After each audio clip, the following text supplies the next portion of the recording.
because our country must live. What is the conduct prescribed by sound policy to cement the republic? It is to engrave deeply into all hearts to a contempt for royalty, and to strike terror into hearts and to the partisans of the king, to place his crime before the world as a problem, his cause as the object of the most imposing discussion that ever existed, to place an immeasurable space between the memory of what he was and the title of a citizen, is the very way to make him most dangerous to liberty. Louis XVI was king, and the republic is established. The question is solved by this single fact: Louis is dethroned by his crimes. He conspired against the republic. Either he is condemned or the republic is not acquitted. To propose the trial of Louis XVI is to question the revolution. If he may be tried, he may be acquitted. If he may be acquitted, he may be innocent. But if he be innocent, what becomes of the revolution? If he be innocent, what are we but his calumniators? The coalition is just.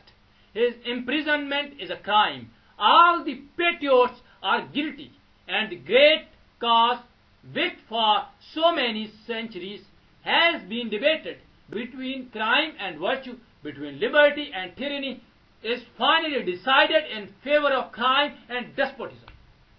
Citizens, beware! You are misled by false notions.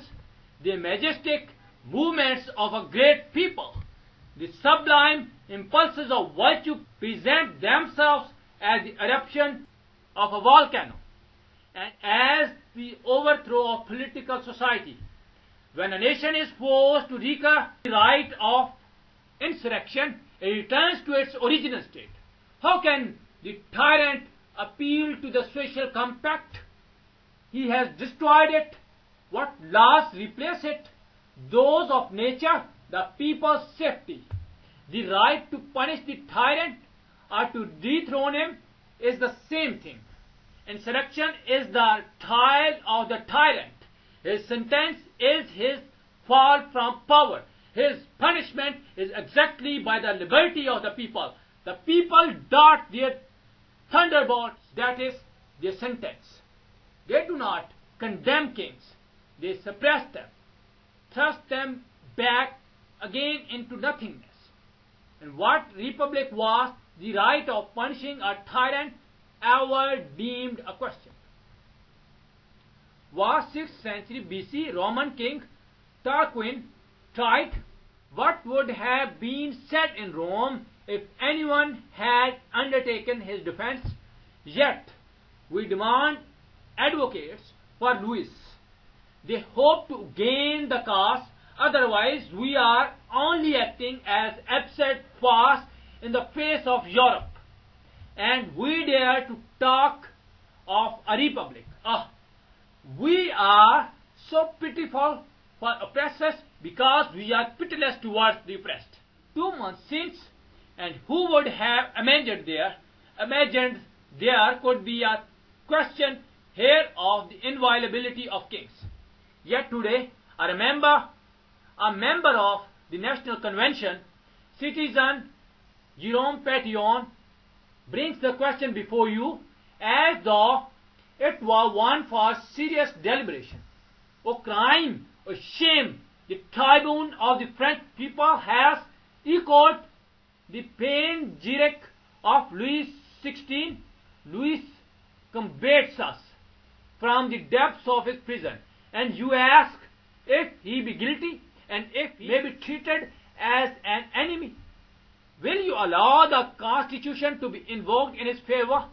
If so, the Constitution condemns you. It forbids you to overturn it. Go then to the feet of the tyrant and implore his pardon and clemency. But there is another difficulty. To what punishment shall we condemn him? The punishment of death is too cruel, says one. No, says another. Life is more cruel still. and we must condemn him to live. Advocates, is it from pity or from cruelty you wish to annul the punishment of crimes? For myself, I abhor the penalty of death. I neither love nor hate Louis. I hate nothing but his crimes.